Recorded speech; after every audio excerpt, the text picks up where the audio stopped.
What's up, YouTube? It's me, the artisanmc, and I wanted to do this PMDM because I had some things circling through my mind.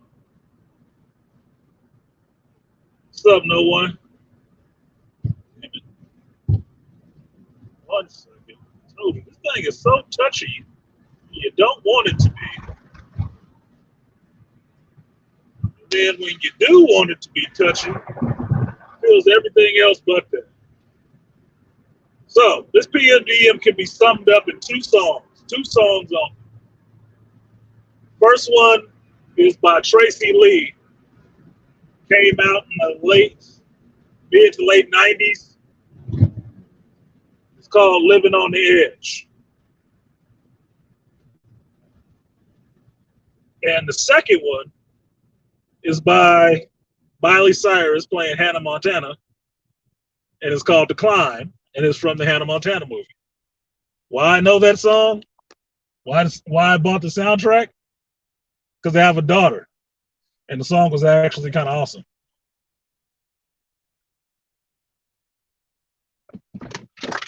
Now, I cannot sing, but the first couple of lines of this song, of the chorus from the Hannah Montana one, is there's always going to be another mountain.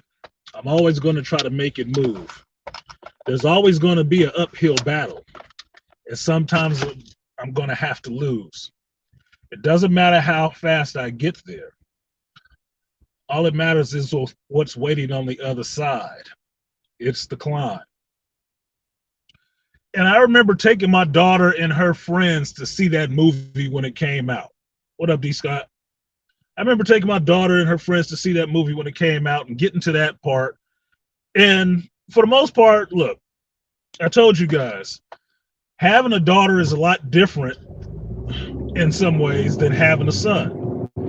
Because having a daughter, there's other things that you have to key into to understand how to raise a daughter. Because there's other stuff girls are into. And if you're an involved parent, you're going to be involved in what they're into. I know what my daughter was watching because I would watch some of the shit with her just so I could counteract and know what's going into her damn head.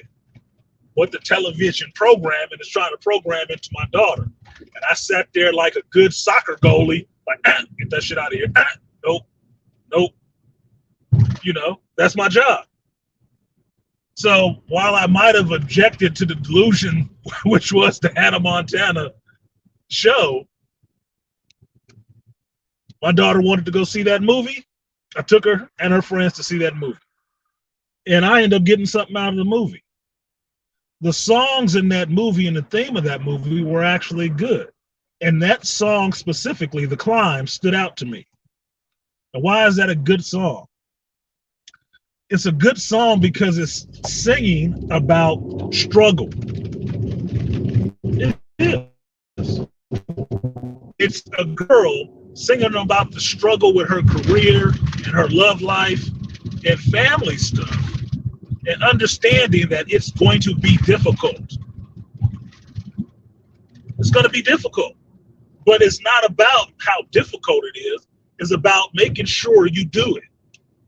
Making sure you make the climb. Doesn't matter. Time frame doesn't matter. If it's difficult, doesn't matter. You still have to do it. You still do the climb. Now, the Tracy Lee song is one that I've held on to since I heard the first time. And the Tracy Lee song goes, yo, it ain't no fun, son, it's real out here. Word to God, it's what shit, struggling for bucks, I'm stuck between a rock and some concrete. I think people wishing hard times upon me, but still I gotta keep keeping on. Because I refuse to lose, give up, keeping on. I got a plan and my mind's made up. Right? I forget the rest of it at the moment. But the whole song is about how he struggled to get to where he is in the rap game. That's what it's all about. Not eating, being homeless, having to sleep on people's couch, all the struggle that he went through to get to where he got. And what he says in the chorus is, I walked on ice, but never fell, but living the trife life, yet I still didn't fail. My life was hell, but it was cool and I got blessed. Excuse me, I messed it up a little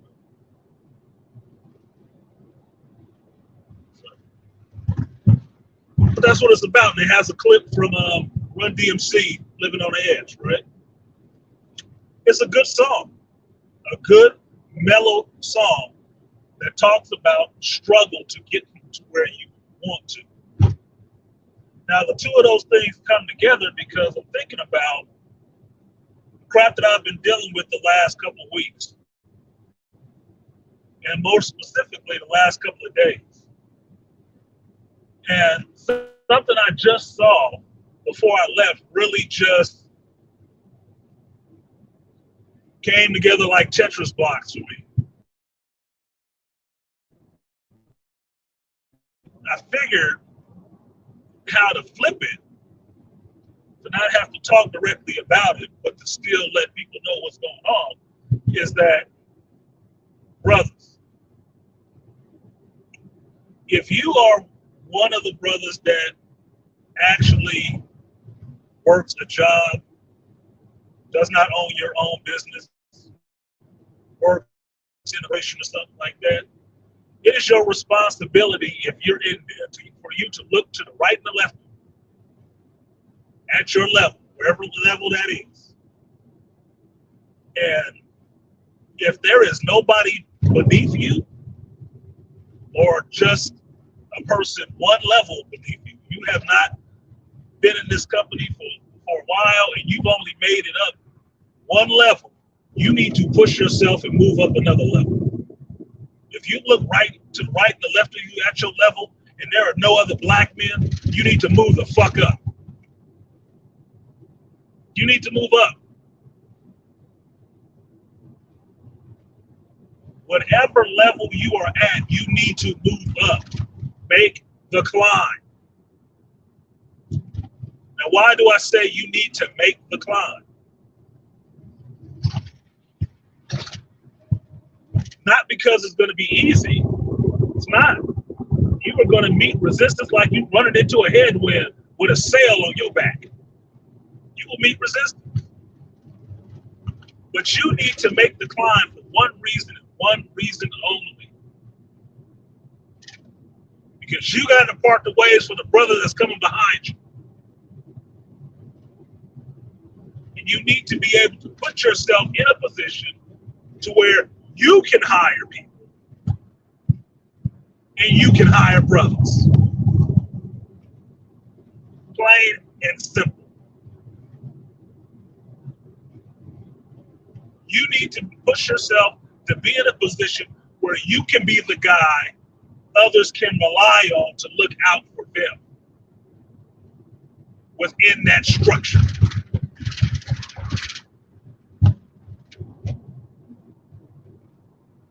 Why is that?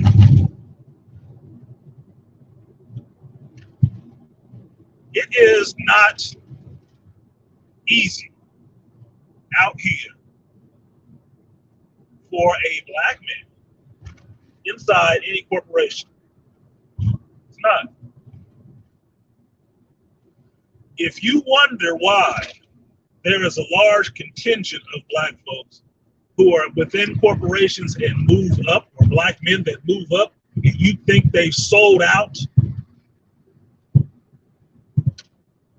the reason being that you think they sold out is that they understood something that you understand, but failed to grasp for them in their position. They need allies. They need allies. And if they cannot rely on you as their ally, then they got to look outside the group. It is no different than saying, hey, these B-dubs I keep seeing are not about anything. You know what? I'm going to look outside of my group. Hey, These people within this country ain't about nothing.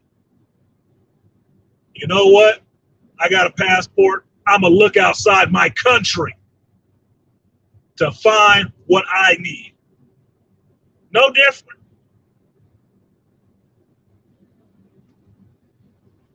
What up, big dog pod?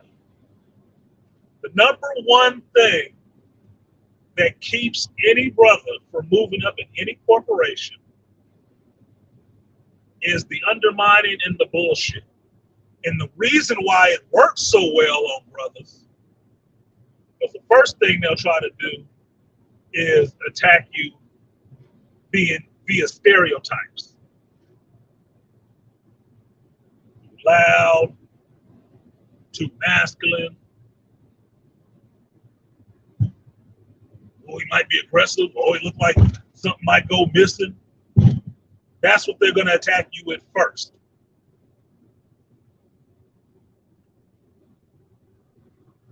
The other way they go after is by you not having any support there.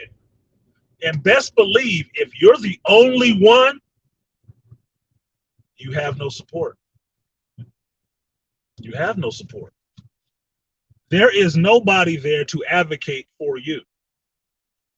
The only way you can get somebody to advocate for you is to be in a position where you can meet, greet, and talk to and develop relationships with people who are above you. That's the only way. Because those people above you, and I'm not talking about just the first level above you, I ain't talking about the second. I'm talking about third. Your boss's boss. They boss. Anybody. That is how you kind of counteract that shit.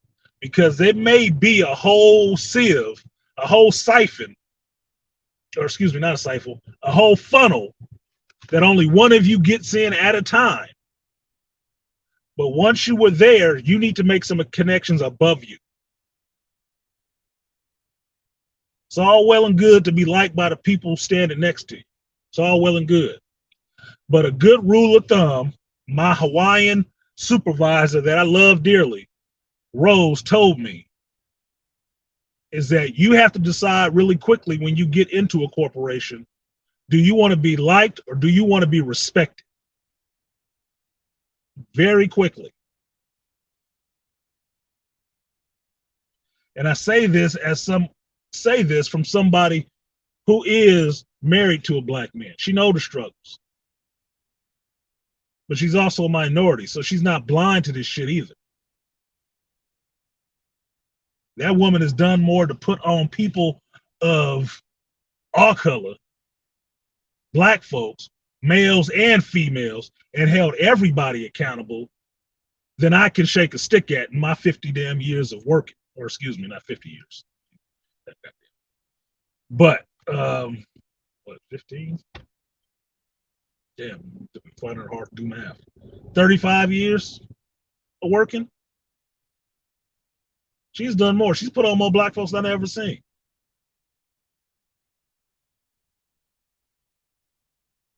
But one of the things she did do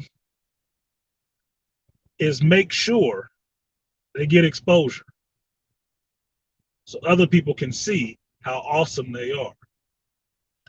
A lot of the times in corporations, you might be the only one there. As a black male, you might be the only one there, at least at your level. And one of the ways they use that against you is they keep you isolated from getting to be seen or meeting anybody else. And mind you, I'm saying this because I believe I'm talking to people who actually are always on their job, very good at their job. Because me personally, I don't fuck with black dudes that ain't. I don't. Told y'all, I don't like lazy people. And I don't care what color they come in. No, nigga. Can't have to do that shit around me. So The isolation game is what keeps you stuck. It keeps you stuck. Because no one can see you in a vacuum. All the awesomeness you're doing cannot be recognized. And if the people that are there with you do not see the value in making sure your positive accolades get out, or giving you those positive accolades so they can let everybody in your company know, or at least in your group know that, hey, this person is kicking ass. Thank you. We need like 3 more like them. You will suffer in silence. You will be obscured by blindness, no matter what the corporate policy is. They will exclude you from that because they don't want you seen. They want you isolated. They want you in the dark, unseen.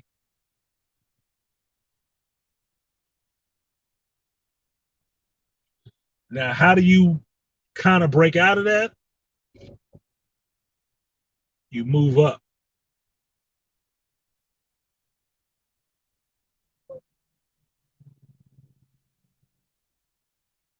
Anything that comes down the pipe that gives you an opportunity to move out from under the people you are under and to get seen by people other than them, you take and you go for it. Even if you don't get it. Even if you don't get it. Because all of that is recorded. All of it. It's recorded and your name gets out there. And it is known that you are trying to do more than just what you're doing right now. You have that ambition or that team player vibe that you want to actually give to the place that you are. That you're not one of those, 8-hour, 40-hour dudes. Them 840 motherfuckers. That the only time you see them showing any exuberance for doing anything is going to lunch and clocking out to go home.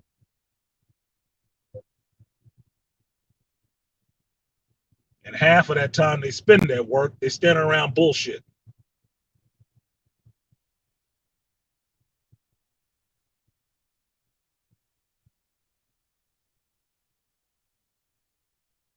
Now, the main reason you take that step, you make that climb to the next level and the next level, is so you can help other brothers. You can pull people up behind you onto the level you might have just vacated. And you can bring people in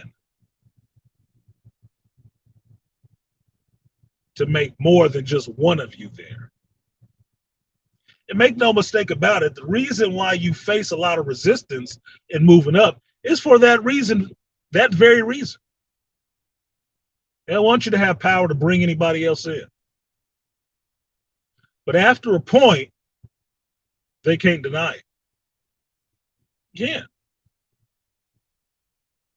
Now take a lesson from any ethnic group in America. How did they get in?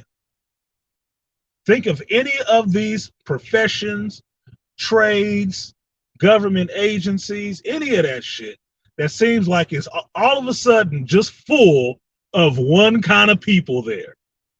How do you think that happened?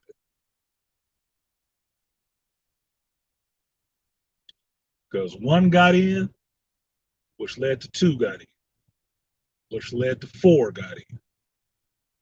And it may not have been all 4 of them at the same level. It may have been one of them moved up a level and hired some others, and then moved up another level and hired some more. Now, you can call it a pyramid scheme if you want to. It's not a pyramid scheme. It's how you build a base. That's called a base, who will support and look after you. If you're the only one somewhere and you hear that there's an open job call, instead of thinking you the Highlander, you should be thinking, hey, I know a couple of good people and I will have them apply. And I'm not talking about just your one nephew. No. A couple of people. Anybody you know who has the acumen to do the job and has the work ethic to do the damn job. You know, people that you actually can count on. That should be your friends. If not your friends, a good associate that can work. You try to get them in. Because I say do more than one, maybe two or three, because they can't deny all of them. They denied everybody. They deny all three. And all three are quality, you already know what you got going on, and that's a whole different problem that can be addressed. Because the laws bind everybody, not just your ass. You need to look at it like that. There are laws, rules, policies, all of that shit for a reason. For a reason. If you use it.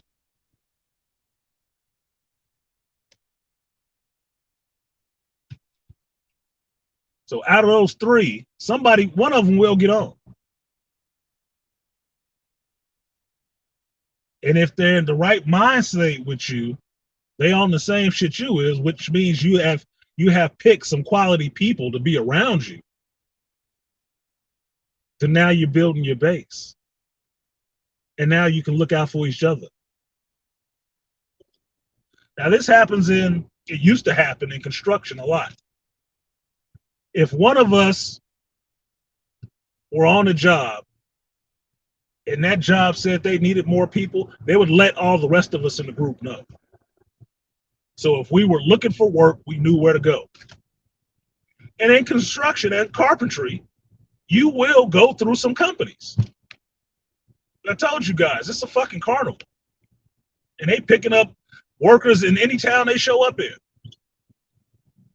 The goal is to get on with the company as a company person that they take from job to job, city to city with them to be a part of the carnival when it pulls up stakes and moves. But the way you do that is by getting on when they're in your town and showing the fuck out work-wise.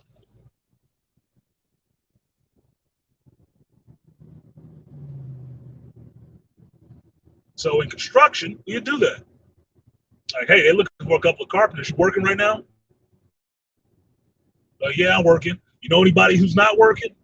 I think Mario's not working right now. I think he's off work right now. Man, call him up and let him know. All right, I'll call him right now.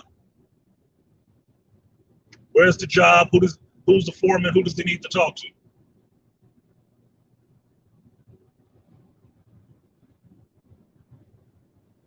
California, after a point, they start shutting that shit down because that's how you can have a whole crew of black people on one job.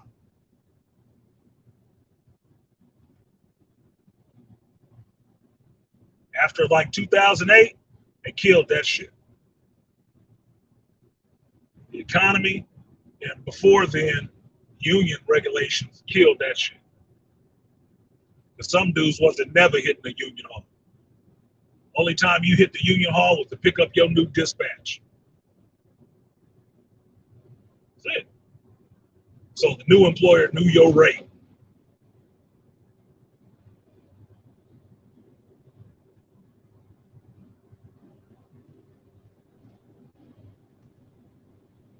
that's how it works. But you take that mentality into the corporate world, and you have to do the same thing. You have to build your base. And that kind of protects you a little bit, because at least you can look out for each other. At least you can look out for each other. Because trust and believe, every other group does this shit. Every other group does this. We are the only ones, though, who will sit there and fuck each other over out of work. To be the only one there.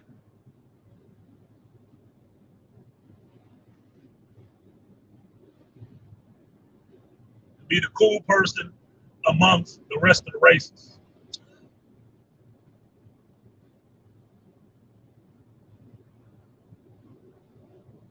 That's why you have to make the climb. The second reason being is the climb for you is a ladder, and you need to keep stepping up rungs. The reason you want to make the climb is because the ladder is sitting near the fucking edge. There is no landing for you once you slip off of that rung. If you're on the bottom rung of a ladder, in the back, the bottom feet of the ladder is at an edge, a cliff, you slip off that rung, you over the cliff. You have now fell over the edge, and you are lost.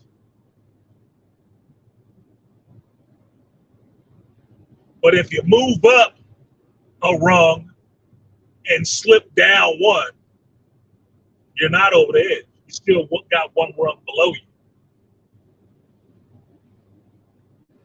This is why you're supposed to keep moving up. Act like the tide is rising and you can't swim. Because economically, the tide is always rising.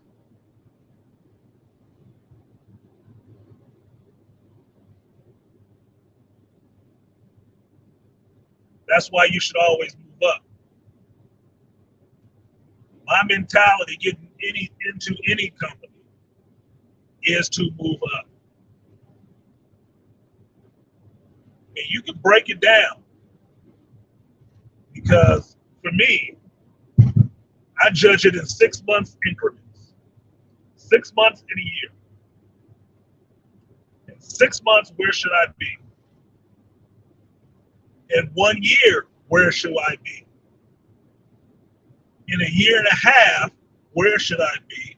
In 2 years, where should I be? And I shouldn't say where should I be.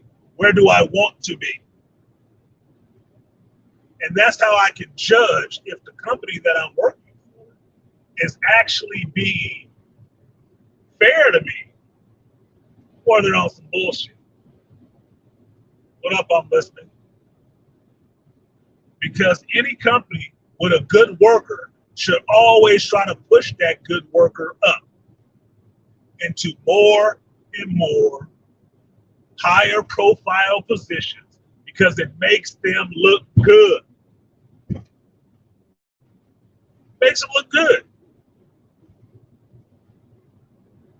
Now, they can call it whatever the fuck they want to. Their view on diversity, how inclusive they are, all them new age, catchphrases. They can do all of that shit. But they have to show those results. And if you're a good worker, like you know your job, you excel at your job, you do it really well, and they are not pushing you up, it lets you know what they own. And if it's not them, if it's not the company as a whole, it goes to your direct supervisors. And that is something that's actionable. Because again, in modern corporations, everything is documented. Everything. Everything. The amount of work you do, what you complete, what you don't, the time you put in, the hours you work, all documented. It's all metrics. I know this because I've been somebody who's had to look after those metrics. One of the other metrics that I had to look after is making sure my staff got their recognition. And that was something I had to do every week. Every week. There was ones we had to do daily. Daily. You have to be evaluating your staff, seeing who's producing, who is not, encouraging the ones who are not to pick it up, start improving, put them on a plan, do whatever you have to do to get them to improve. And the ones that are improving, you encourage them and reward them for their hard work so they don't get discouraged and turn into that shitty worker who's pissed off because you never recognized their hard work. We have to do that weekly. Weekly. It wasn't somebody else's responsibility. It was ours. Supervisor's responsibility. We had to turn them in and we were held accountable by our upper level supervisor to turn it into him. Why? Because he was held accountable by his manager, his regional. Everybody was held accountable.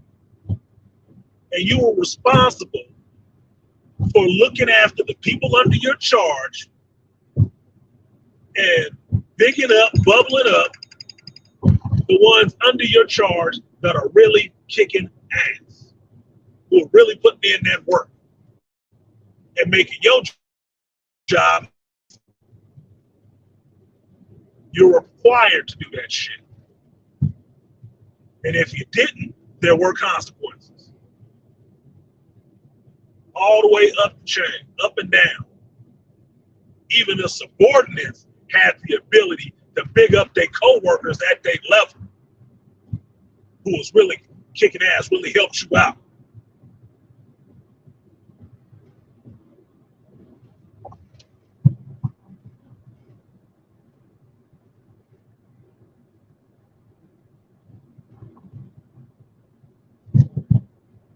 What up, Ray? Well, some companies don't deserve great work. Here's the thing I've learned from working corporate. There are some shit companies. There are. But you have to understand, a company like a corporation is made up of people. And I can guarantee you, any company does not want a bad report in this day and age from their workers or in the media. They don't. Why? Because it affects their stock prices, it affects their earnings, it affects everybody down the chain. You cannot eat like a pig at the trough anymore.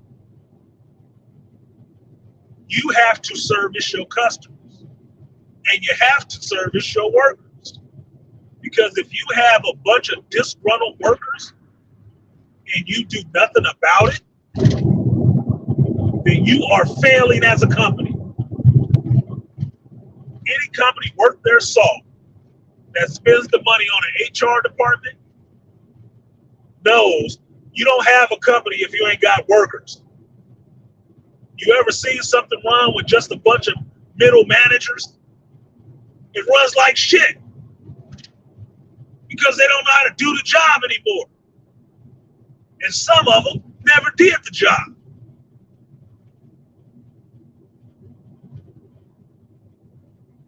Wait for something to go on strike and see them workers walk off the job. What do you see after that? Time goes up, delays goes up, customers get upset. Customers get upset because all those people in middle management, they fucking stuffing money in their pockets to do nothing, have to get out there and earn the daily bread. They have to actually do the work, and they cannot do the work as efficiently as the worker who does it every fucking day. Every day. They can't. Don't even want to.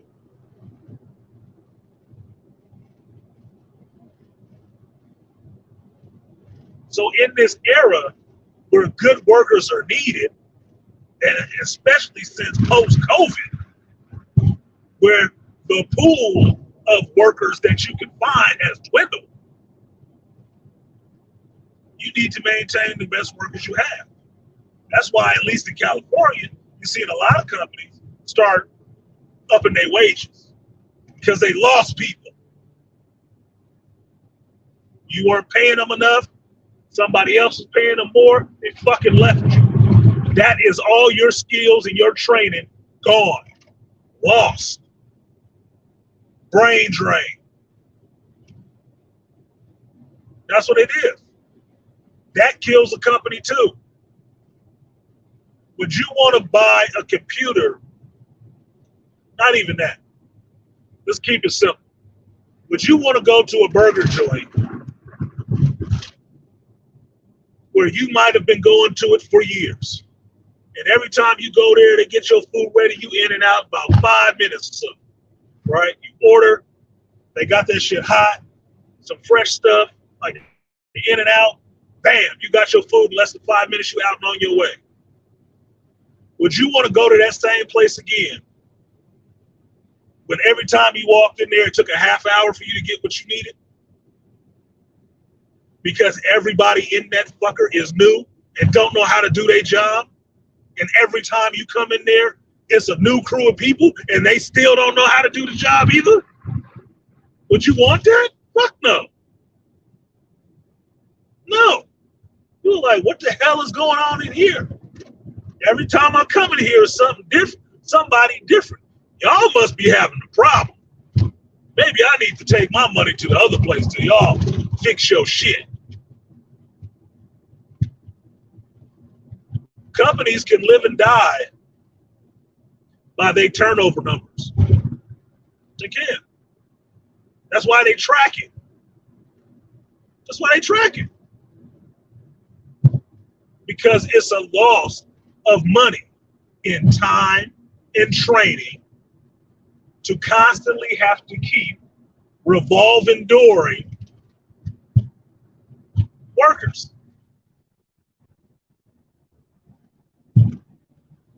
Waste of time and training.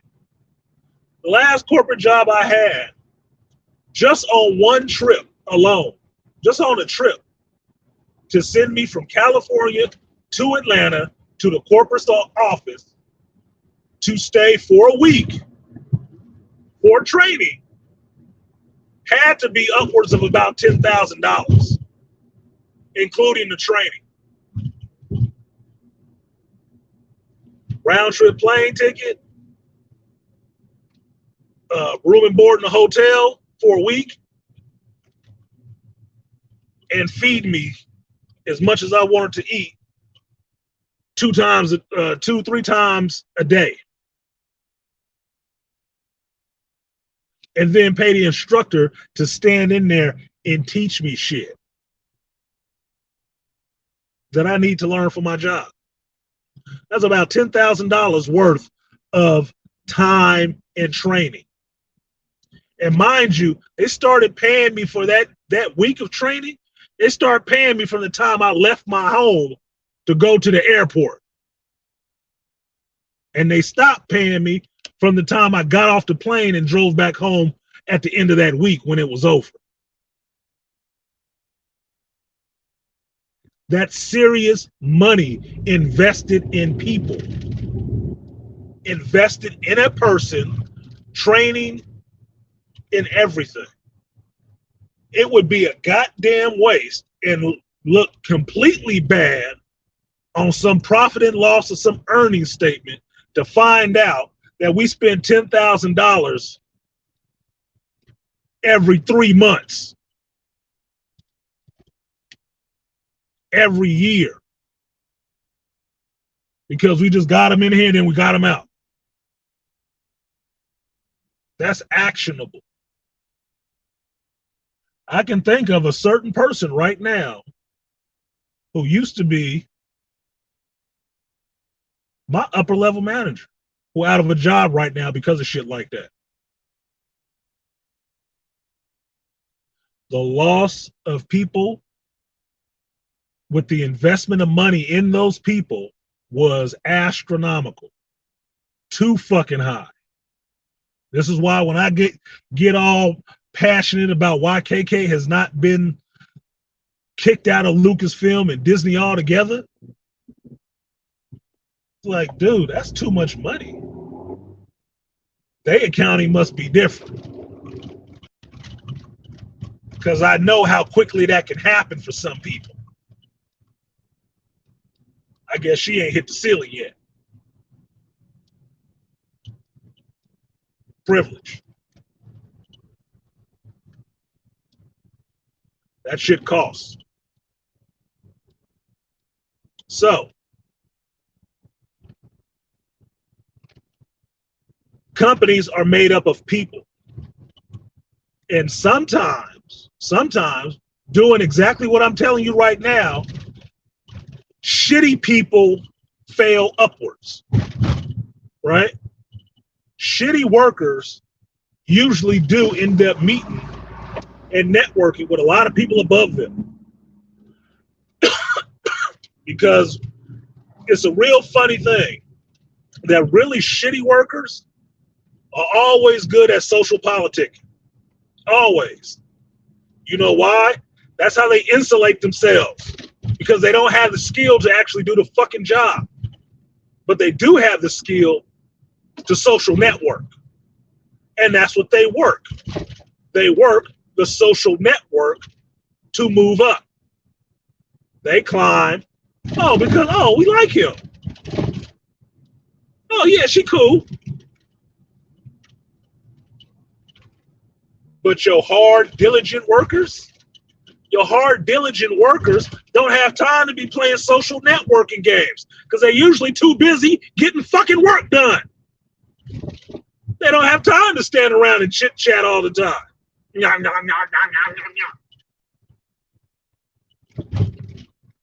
They don't. They're too busy working.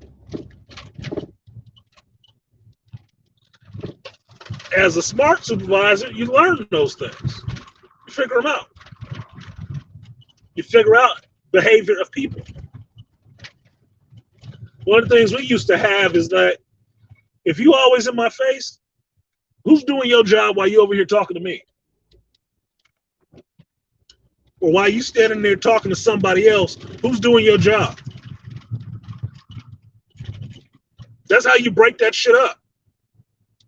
Because if you're on the clock and on the time, you should be doing something work related. And if it's not break or lunch, before work or after work, shouldn't see your ass standing around having a conversation about shit that ain't work. And I can tell you that from being a supervisor and owning the business. Look, I'm paying you for every minute you here working. Not paying you for every hour you sit here fucking off. I'm not paying you for that. Fuck you. Because that's not how it works for me. I don't get paid to just stand around and do nothing and just be yip yapping and jaw jacking. Get the fuck out of here. I wish. Shit, I'm a YouTuber and that shit don't even work like that. Y'all ain't seen me quit my job yet.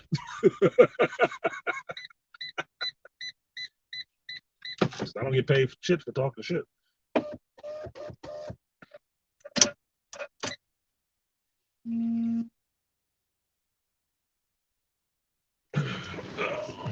What did Ray say? I damn near got into a fight with a younger dude long ago because I called him out on his laziness and always up a bitch's ass. Look, and y'all hit a 1 if you can still hear me clearly, so I know if I need to unplug this thing or not.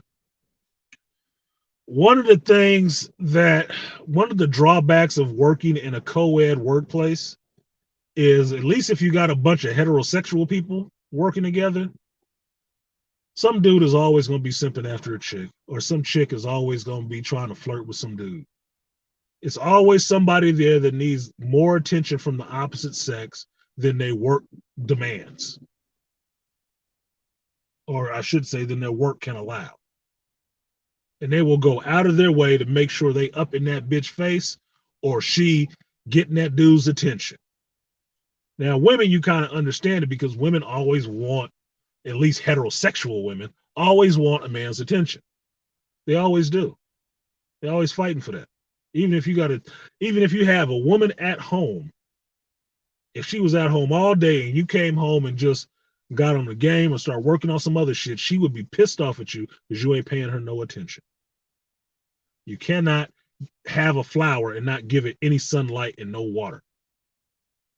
The watering and the sunlight is your fucking attention, or just male attention if she's heterosexual. They need that shit. Dudes, to me, I see it as a guy being too into his feminine side if he needs a bunch of attention from chicks. It's not, is for me, it's not my nature to function as a guy to think I need a bunch of people's attention all the time. I don't. But that's just me being an introverted type. It may just be me being an introverted type. I don't need folks' attention all the damn time. I don't like a lot of attention focused on my ass like that. I like to get my shit done. And if I call your attention to something, then I need your fucking attention. But if I don't, leave me be. I'm rocking out. Best believe. Best believe. But that's me being an introvert. What up, Eon? Great insight on modern workplace. Can only listen for 20 minutes. Working 3 hours. Yeah. Oh, it's 6 a.m. Thanks for letting me know what time it is right now. Because I got 7 o'clock, 7 p.m. here, and you're 6 a.m. UK time. Okay. 12-hour difference. Thank you, Ian, for that, because that actually helps me figure out what's the sweet spot for me dropping shit. Since I'm on the 12-hour time work schedule, y'all 12 hours difference. Well, no, not even 12 hours, is it? 12 to 15 hours difference. Yeah. So thank you for that, Ian. Thank you very much for that. That's a good insight. So now I know. What up, 3,000 Owl? He said, hand pink waving. What does that mean? I think that was an emoji got translated from an iPhone. So I'm gonna lose my train of thought. Oh, it's 3 a.m. now. Oh shit, yeah, you got 3 hours. 7, 8, 8 to 9, 9 to 10, 10, 11, 12, 1, 1 2, 2, 3. 8 hours difference. Okay. Thank you for that, Ian. Now I know 8 hours difference. So you 8 hours ahead. I usually track that shit by East Coast time. 3 hours difference when I go live. I'm thinking about who on the East Coast. But now you will be my new goalpost. I will think in 8-hour increments. Thanks to you, Ian. Appreciate that. Yeah, appreciate that. I will think about it in 8-hour increments instead of 3, given a topic. Because for the PM for me is an AM for you already. So what I think is late for me, if I did a PMDM at 3 in the morning, which I could do because I'm usually awake, it would be afternoon sometime for you. You'd be like, shit, it ain't evening time. What the fuck? Hey, it's morning, So I get you. What up, Pragmatic? And Joe Herb, I saw you in here. So where was I at? I lost my train of thought for a minute. Thinking about numbers.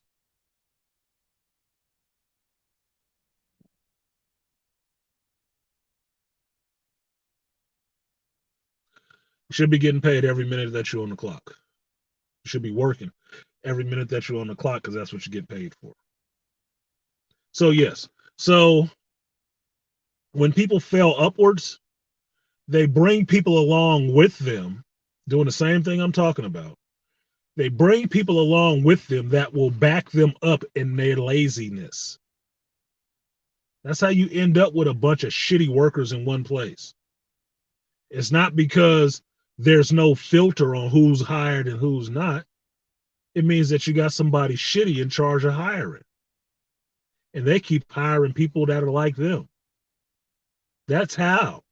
If you walk into a workplace and you got 10 people in there and you just know You just watch and observe, and you know you got at least 2 to 3 people, or excuse me, 1 to 2 people who really kick ass at their job and just work and get it done.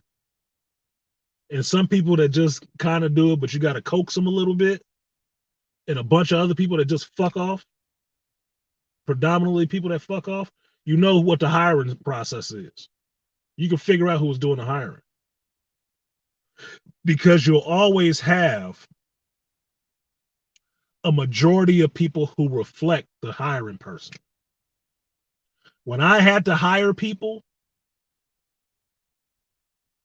I would hire people who I thought would fucking work, who came with that serious demeanor that they were working and what they looked at. So when I looked at their resumes and shit and where they used to work and what they used to do, because I would sit there and interview these people. That was my job. I would hire people for my team. I asked them questions and watched their mannerisms and watched their behavior. Now, I may be a little bit more astute than this, but I've had a little bit more training than most people with this shit. Outside of just being naturally in tune with this. The people that I have, the people that I've hired at my old corporate job are still there. And they have moved up to management. From why?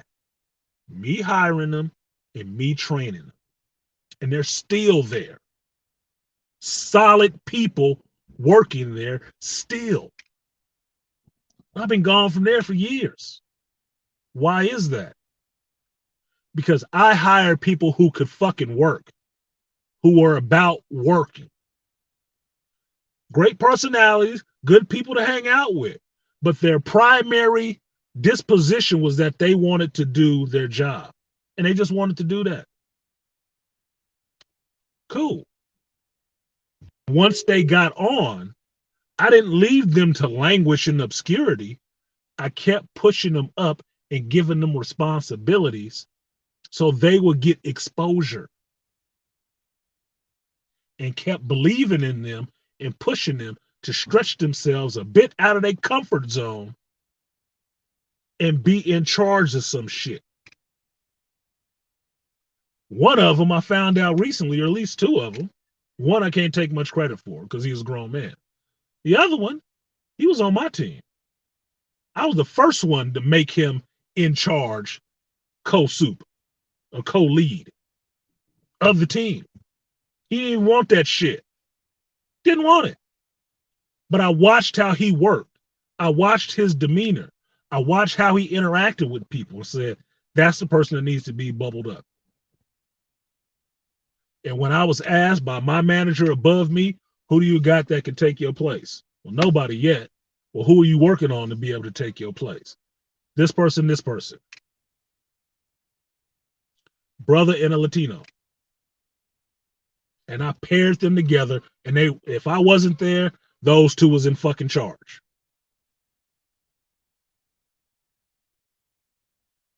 Guess who's still there? And guess who's in charge now? Doing my job. Anybody I've trained is awesome. Anybody. Because I don't train people to be fucking lazy. And I didn't hire anybody that was lazy. Nobody I hired have they gotten rid of.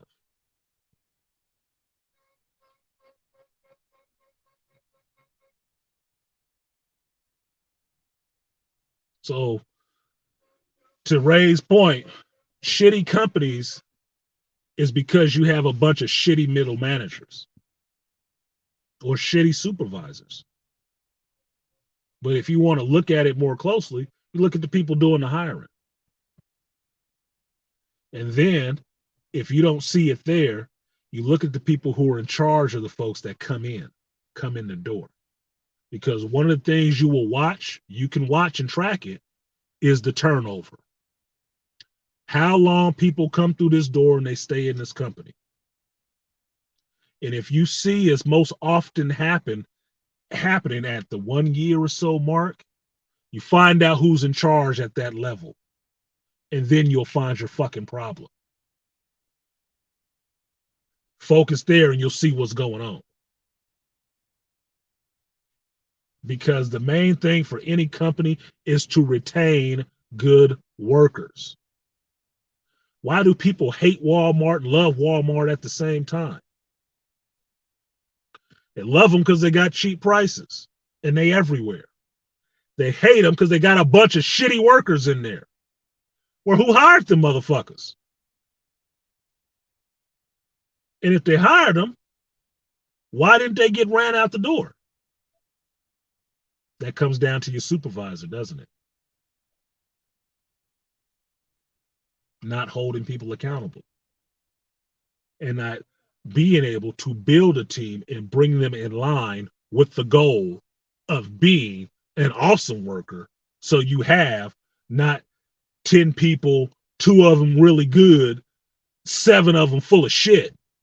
No, you got 7 workers that's really good, and maybe 2 of them or 3 of them that's full of shit. They can water ski behind that.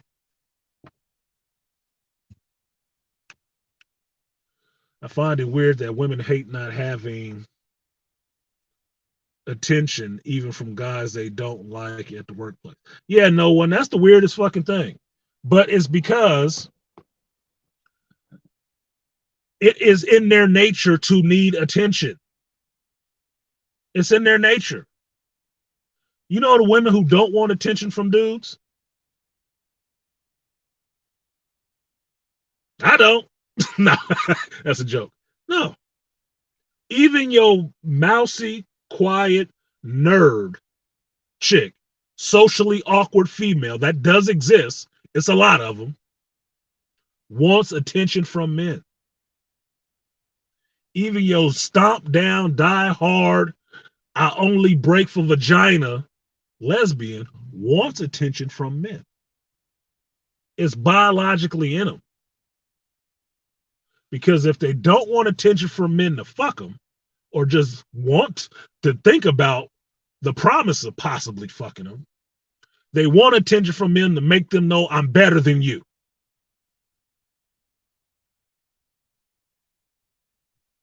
That's their whole point.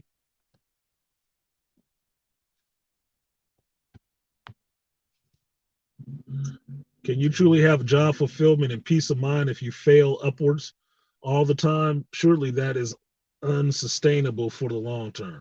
Ian, no, it is not sustainable for the long term, right? But what is a long term? You got to define what's a long term. Is a long term 15 years? Well, some people can pull that shit off. But is long term to where you fail up to being a CEO? Oh, no, that's not sustainable up to there. Not in the company that holds you accountable. You know why? Because at every step along the way, you are more accountable for more shit, and more people can see what the fuck you doing. A lot of that bad behavior shit is where it happens, where people can, the rest of the corporation cannot see it. That's where it happens at. That middle management layer, that just peeking over entry level, and then I'm getting some management money. That's where that shit happens at. That's where all the malcontents show up. How many places, if you've worked in corporations or big companies, how many times you have seen a person come in the door, go from entry level up to a soup, and up to some kind of management, associate management or assistant management or something like that, and now all of a sudden they fucking off. They may have spent 2-3 years to get to that point, maybe 5. Now they fucking off. Because that's when it starts. They have to get a taste of some actual power for them to actually let that power start corrupting them. And they have to build that underneath them the whole time. But once they get over that little bit of hump, they get more visibility. And that's when it becomes the downward pressure to keep any good worker from coming up and taking a spot. Because it is their job at that level to train the person that will take their spot. So they have to move up. If they don't move up and they want to stay right here and don't want to go any higher, you can best believe they're not training anybody to move past them. They are now exerting the downward pressure that keeps any good worker from coming up. And this is where you will find the turnover. People leaving. People getting fired. Force out. And this is where you start seeing your complaints too to HR. Because that downward pressure keeps any good worker from coming up. They don't want to be replaced. They only worry about not being replaced. They're only worried about replacement because they're not moving up anymore. Because moving up gets you more visibility. And if you already know you're a fuck up and don't know what the hell you're doing, you never want to move up higher. Why are you going to poke your head out there so people can see the king has no clothes? That's how you know. That's how you can find it. You said this is clip worthy. I could agree. I could agree, Ray. Just don't use it for negative.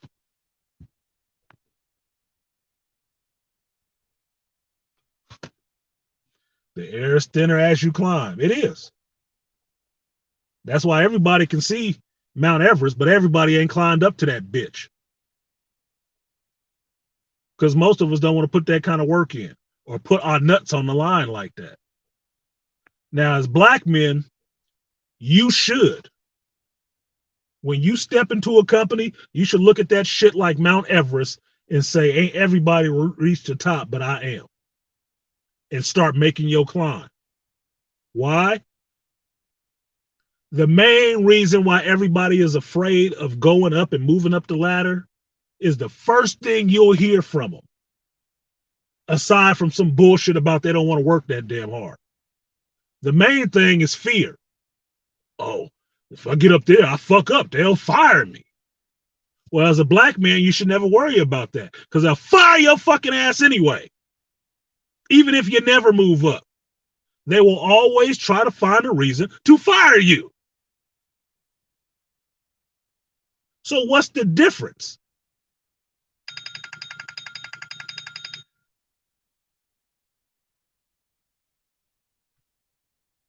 Should you look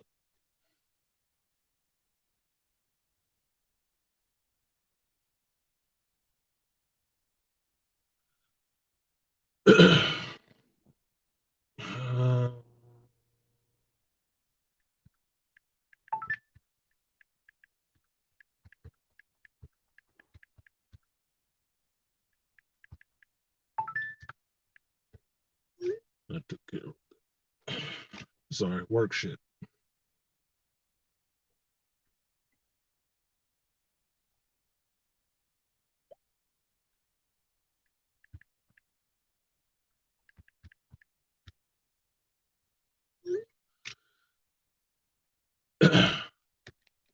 If they'll always look for a reason to fire you anyway, what difference does it make if they fire you at rung number 1 or rung number 9?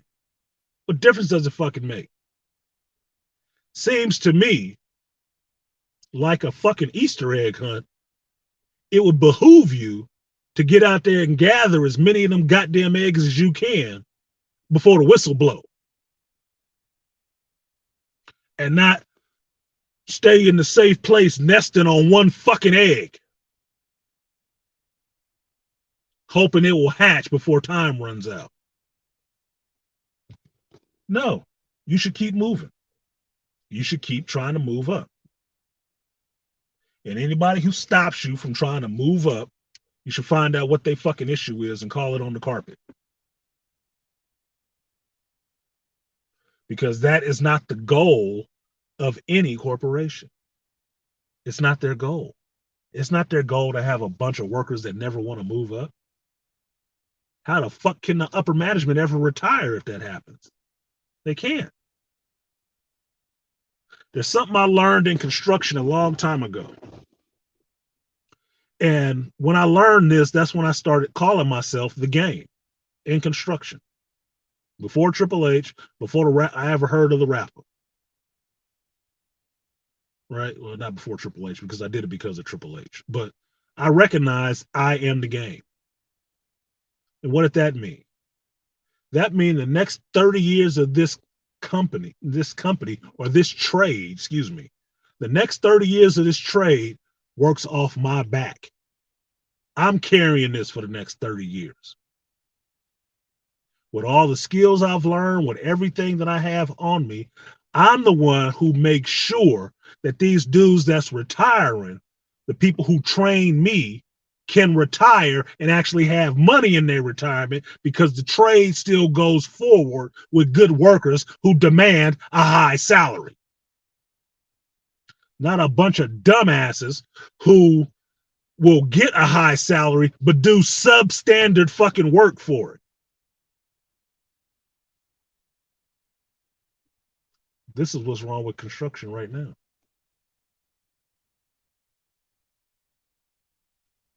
A lot of bodies, not a lot of brains. But when I was coming up, everybody had to be a brain. Everybody. There was very few people who didn't have no brains. So when I realized that this trade works off of me, what I go out and produce, and what I put forward as I am a union carpenter for this local in this city, this is the level of work I turn out. That makes the trade look good. That makes my union look good. And my union, when they sit down to the negotiating table with the contractors and stuff like that and talk about this next contract and shit, they can actually say, no, we're going to need more on that hourly wage. Well, why do you think you deserve that, union? Well, our workers are some of the best ones out there. And the jobs that you brought to us and the workers we sent you got your job done ahead of schedule with less fuck ups. So, yeah, we need that increase on the hourly and the vacation. And then the contractors get to come back and look at that and say, yeah, we made a lot of extra money this year because they saved us money by not wasting our fucking time and resources and actually work really efficient and got shit done quick. Yes, I can see paying y'all a little more because you making me more money. Yeah, I'll kick in a little more for you, no problem. But that's not what happened. What happened was the trade got inundated with a bunch of half-ass workers, people who had not gone through all the training, who bought their cards, and companies started losing a lot more money. So when the union went back to the negotiating table to get those raises, contractors told you to go fuck yourself because your workers ain't shit. We losing money on some of these jobs. No. I'll give you $1.75. Fuck your $5. That's how that shit works. That's how it works. And I have to sit to the table to understand that shit. You should always, always, always, as a black man, increase your skills, try to get your exposure, and make the climb as far as you want to go.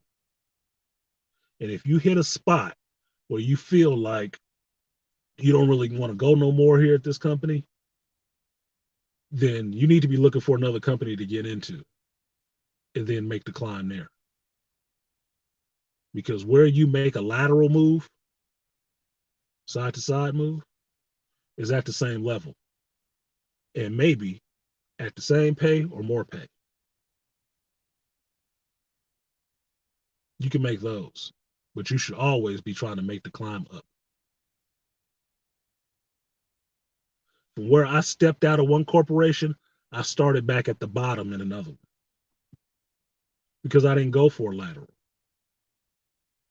I just said, fuck it, I'll do it again because one thing I know, I always climb up, always. And I like to know the whole structure that I'm moving up through rather than just jumping in and not knowing what's below me. I want to know what the foundation looks like because I'm an artisan. I need to know what the foundation looks like because that will be the place where you can make the most impact and change it the most at the foundation. And at the foundation, you can make those changes and let that be the base that you build up on as you move up.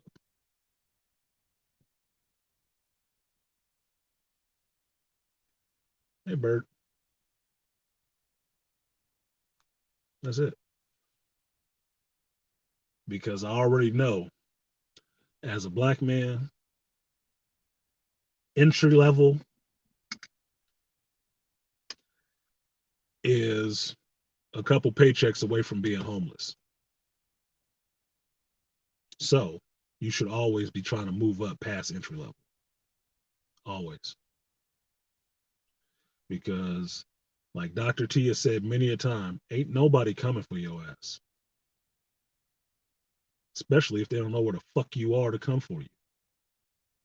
If there was somebody, they need some coordinates. So you should, in the military sense, get your ass to high ground. So at least if you pop a flare right there, they can fucking see it.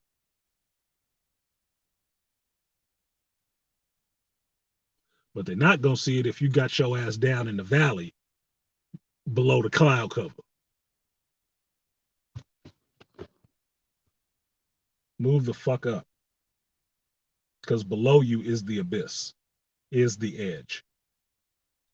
So you should always be trying to move the fuck up. Like you got fire under your booty or a red hot poker aimed at your asshole. 1,000 years of death from Kakashi, whatever you need to think of to get you motivated to understand you need to be moving up wherever the hell it is you are in life, in relationships, in your social standing, whatever the fuck it is. You need to be moving up.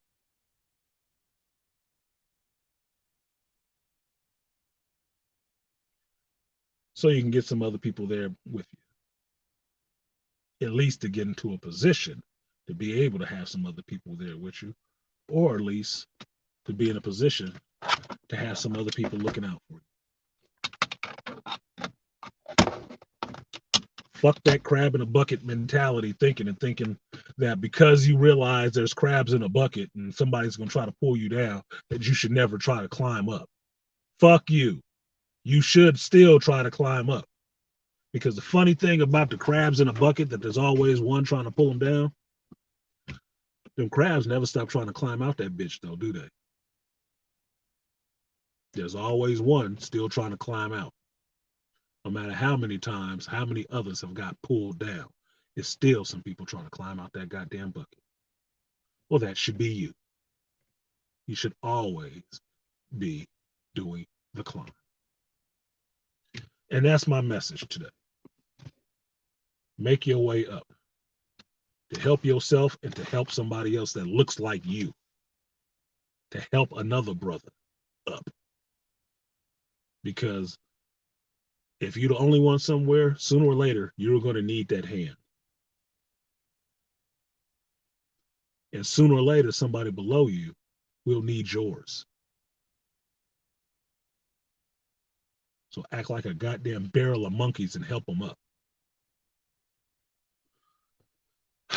That's it. That's my message. this has been I ain't gonna say that. Could have said some really mean shit just now. But thank you again for listening to me. Like, share, subscribe, support the stream if you feel so inclined. $ artisanmc on Cash App. Super chat is available to you, or PayPal, artisanmc. It's always me. Um, this has just been my philosophy on work and why Black men need to move up so they can help each other and they can look out for each other. I'll see you guys next time. Peace.